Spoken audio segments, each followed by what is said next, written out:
The lights are on, but nobody's home.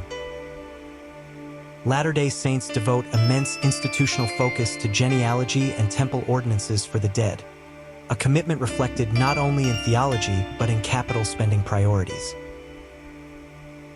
Modern temples routinely cost tens to hundreds of millions of dollars to construct, followed by substantial ongoing expenses for staffing, maintenance, security, landscaping, and utilities, with nighttime illumination alone estimated near $88 million annually worldwide.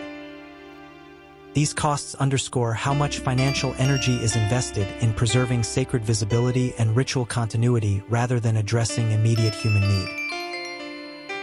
Against this backdrop, estimates that roughly 0.7% of church income supports humanitarian and welfare efforts sharpen the irony. Monumental resources sustain temples for the dead, while comparatively modest funds confront the suffering of the living.